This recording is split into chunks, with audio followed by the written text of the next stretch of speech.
Hi, this is David Comfort from Democracy Action Network. Here's a mind-blowing fact. A lawyer from the Trump administration, tasked with battling Harvard over alleged anti-Semitism, has a history of expressing admiration for Adolf Hitler. Yes, you heard that right. This is honestly crazy, but also a striking reminder of how history can echo in our current events. Michael Velchik, the lawyer in question, once wrote a college paper from Hitler's perspective while studying classics at Harvard. Imagine that. A student at one of the most prestigious universities in the world choosing to channel one of history's most infamous figures.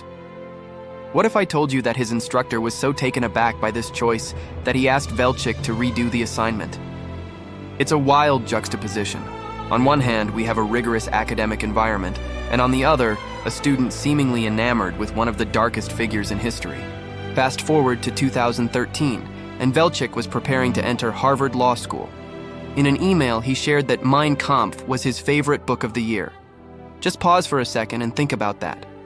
A legal professional, someone who is supposed to uphold justice, finds a book that outlines a genocidal ideology fascinating.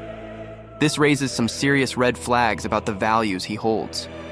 Ever notice how we often overlook the implications of such viewpoints? It's alarming that someone with such a perspective is now in a position of influence, especially as he leads a charge against a university for alleged anti-Semitism.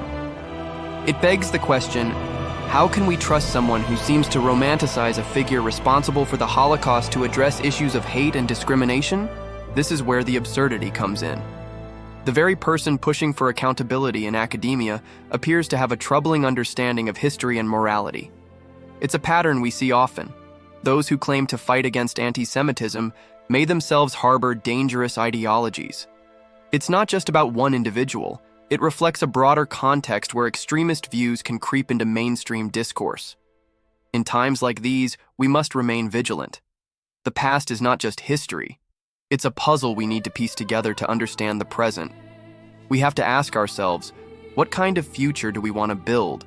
And how can we ensure that it's rooted in understanding and compassion, rather than admiration for tyrants? Let's keep the conversation going and challenge these narratives together. Please like this video and subscribe to our channel. It would help out a lot. Peace.